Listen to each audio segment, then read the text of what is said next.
it's Dr. Ndidi Ehim, and I wanted to talk about how you can fix your PCOS. So if you have polycystic ovary syndrome, which is PCOS, stay tuned. This video is definitely for you. I'll be giving you helpful tips and ideas on how to reverse polycystic ovary syndrome naturally without needing medications or crazy diets, okay? So polycystic ovary syndrome affects 2 out of every 10 women. Some people don't know they have it, and it appears in various forms. It could look very different in different people. Women might struggle with weight issues where they're trying to lose weight and it's not going away. They're balding at the top of the crown of their head. They could also experience period irregularities or no periods at all. They're having a hard time getting pregnant. They could also experience issues with miscarriages, even going further into depression and anxiety. Hirsutism, which is just growing hair in unwanted places. As a woman, you don't want that. And so that is kind of what PCOS entails, okay?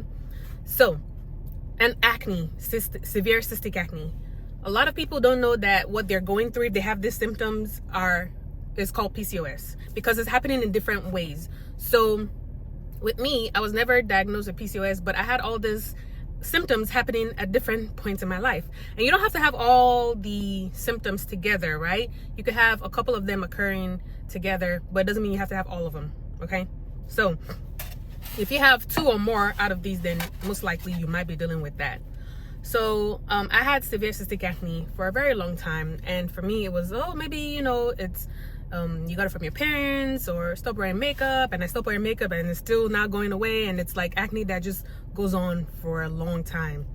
And I went on different medications for it. As soon as I stop those medications, everything comes back. And for me, I didn't want to be on medications because I'm also a pharmacist, so I know all the side effects of everything, and I know the prolonged effect of being on certain kind of medications, how it could affect you in the future. And so I really was looking for a great alternative in more natural ways. And I was doing this for 20 years, different things. I would have like severe cramps when I had my period, and nobody could help me answer like why it was happening or what was going on. And so these were like just examples of things that I was going on, I was going through, and it felt like I was on my own because nobody else around me was having the same problem, okay? It was just me. It was me with the acne, me with the heavy period, me with the extreme period pain. I'll be rolling on the floor, throwing up. Like, it was that bad, right? It was very bad. So it's just, and then with time, it progressed to miscarriages. With time, it progressed to, and thankfully, I have 3 kids now. But at some point, I had to stop and be like, no, something is wrong. The hirsutism. I'm like, I need to find a real solution. Like, everything is happening. And it became clear when it was like, something with your women's reproductive health is not right.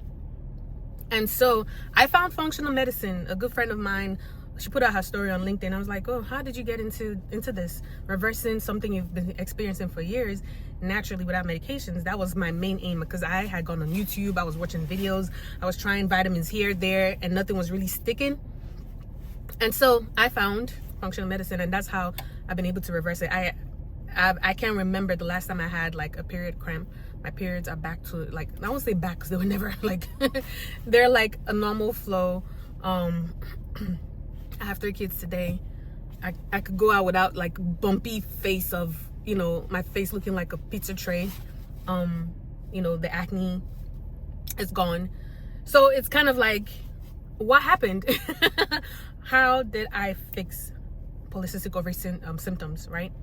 So if that's something you're going through, I'm going to give you 3 tips that you could start implementing today. And PCOS is a very broad topic. Throughout this time, I'll dedicate my channel to give tips on women's health. I'm really just for women empowerment, but I'm starting with something that personally affected me, and I'm going to branch out from there. So if you're experiencing PCOS, listen up. Get your pen, get your paper, and listen up, okay? Take notes. Number 1, it starts with your diet. What are you eating? You have to understand, you have to be very educated on the items that you're putting in your body, down to the ingredient. It is that serious, okay? And even before that, let's detox. You need to get the bad stuff out, because if you're going years with this problem, you have backup of toxins that need to get out of your body. So we need to detox. And then when we detox, we need to be also learning how to eat clean, so that those things we've pushed out from our bodies, they don't come back. So number one, get you a good detox that is focusing on liver detoxification. If you don't know how to get it, let me know. I'll drop a link below.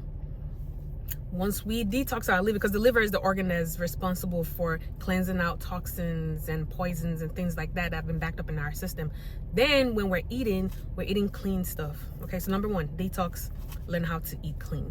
Number two, after we've detoxed, let's get on a probiotic. Okay, we need to promote good gut microflora. What does that mean? Our gut, our intestines, our stomach, whatever it is in our tummy is responsible for making sure that it's working properly. We do have bacteria in our gut. That's how when we eat, the good bacteria goes in there and they, help us get the food broken down, sending it in the right places. The breakdown of those bacteria is also helpful for our gut. Now, the problem is when we have too many bad bacteria and they take over those good ones, then that's when we get ill. That's when we're having leaky gut. That's when we're having holes in our gut that whenever we eat something, especially these bad items we eat, they go back into our bloodstream and cause problems in different organs, everywhere else. And then you say, oh, I'm having fertility issues. Oh, I can't lose weight because it's sitting on your pancreas. Like things like that. So keep that in mind. So get you a good probiotic. And maybe if your body is not even, if you might need some prebiotic, the food to support the probiotic, so that the good bacteria can actually have something to feed on. It's called prebiotic. So that's number two. We fix our gut. So we seal it, we make sure there are no pokey holes or leaky gut anymore. So that's great. Now we fixed our gut. So anytime we eat something good, it actually goes in and works the way it's supposed to work. Okay, perfect.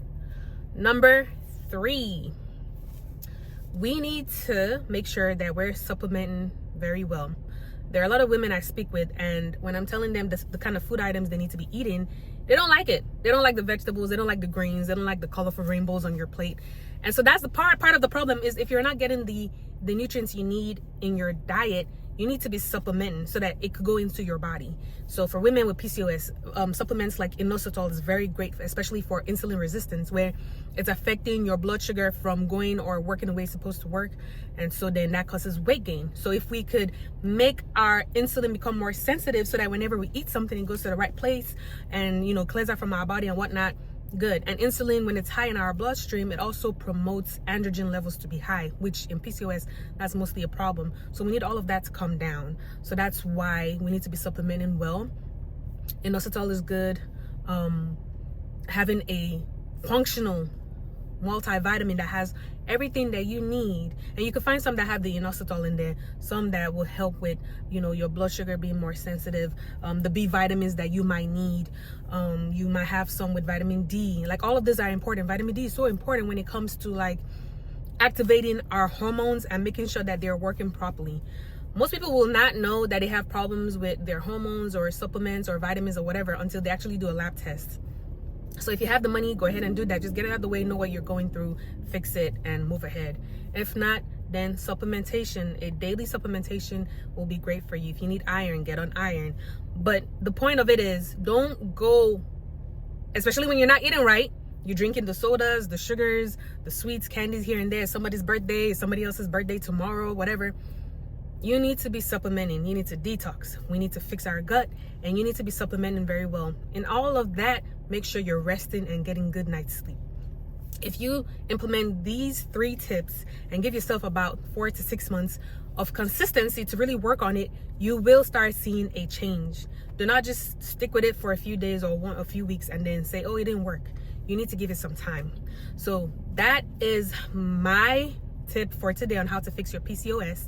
If you found this video helpful, go ahead and like and subscribe and share to your daughter, to your friend, to that sister, somebody you know that needs to learn this. And if you need to learn more or work with me, go ahead and click on the link in my bio and we can get on a discussion or consultation and see how I can help you personally one-on-one. Until next time, take care. Love you. Bye-bye.